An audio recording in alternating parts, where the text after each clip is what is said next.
Hey guys, right now I am on the ground next to a ton of ferns. Now the reason why is because I plan on getting all those guys in ground. One of the varieties I have here is the deer fern, and if you can see, the deer fern has like this intricate design where the leaves are kind of back and forth. It's hard to see, but see that? That's how they look. And they're kind of rounded.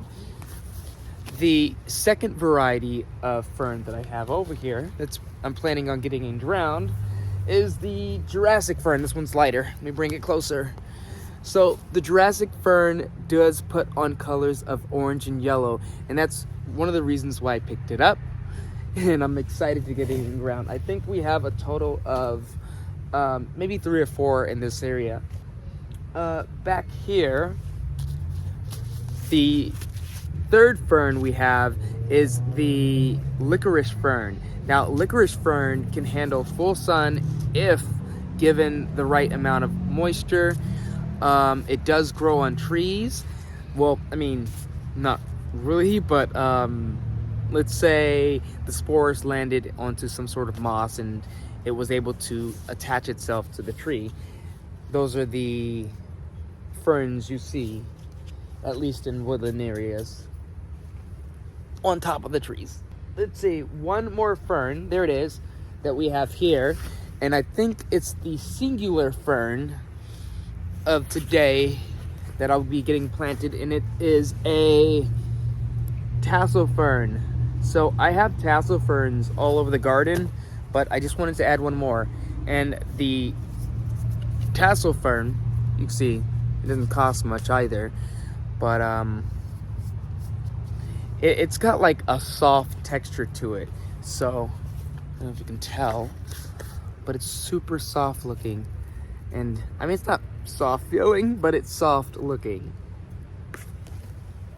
Now, here is my entire pile of ferns that I'll be getting in ground. As you can see, we have quite some amounts. Some that aren't like fully leafed out or fronded out, like the one that you see here. This is one of the deer ferns. We have, most of them are doing fine in their containers, but they're all alive and well. We're gonna get them in ground, mostly because in the forecast, I have a ton of rain as well as cloudy days for the next week. And as you can tell, we're getting close to fall time.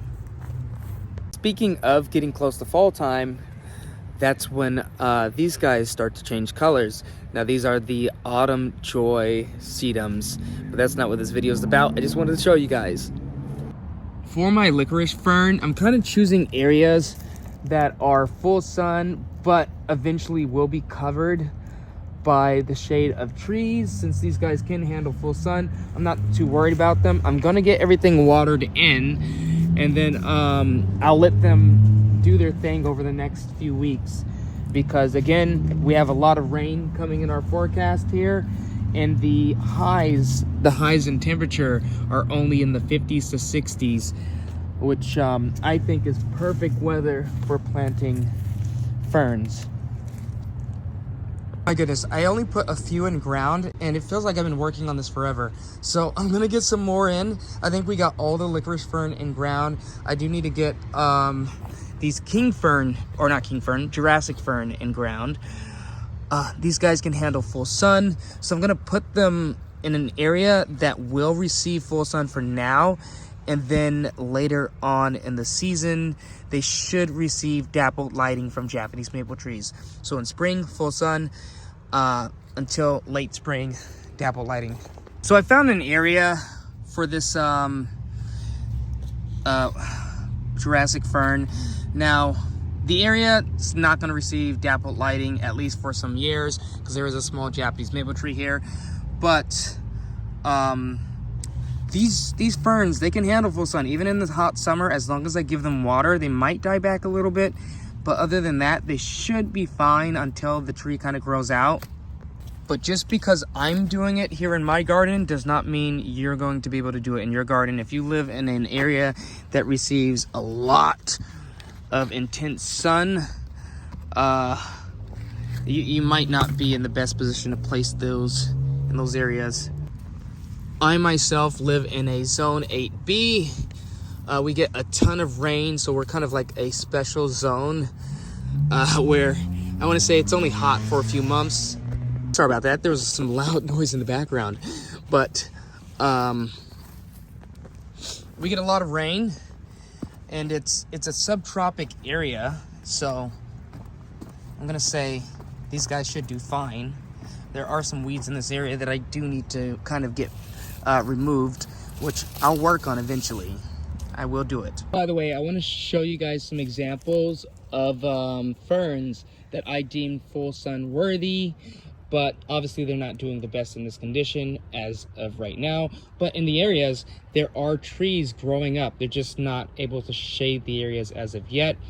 But this guy's been in the ground for 2 years now. Obviously it's been fine. It's going to look a lot better next year when we get some new fronds and whatnot. But until that time, some of these ferns that I placed in this year and the previous years, they're not going to do the best, but they're always going to keep coming back until we get that shade. And then we should be able to have these guys in these areas without worry. Some of these are doing like fantastic, even in full sun. Like, let's see, there's one here. It's not the best, but it's okay.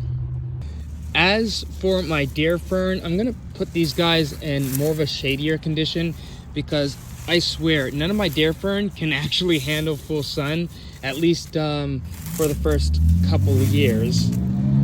So the one you see that I just placed in ground is underneath this Japanese maple tree. It has a shrub off to the side of it. This is gonna grow underneath the shrub / underneath the tree. It's probably gonna spread out about to here and then back to this direction. So I think that's a pretty cool area for it. Before I place my tassel fern in ground, I haven't really tested the limits of tassel fern. I usually keep them in shady areas. And as you can see, they do fine without water. You could just leave them in the shady area. They, like, literally, they just do so well. And I think my plan between some of these ferns is to place in the wild ginger, because I just love it. It's evergreen, it stays around year round, and it just provides that interest in shady areas. But back to planting. I have this area here that, I don't know if you can tell, but the soil's not dried out. This area stays pretty moist. So I'm gonna put this tassel fern here in this area because it receives shade and retains a lot of moisture.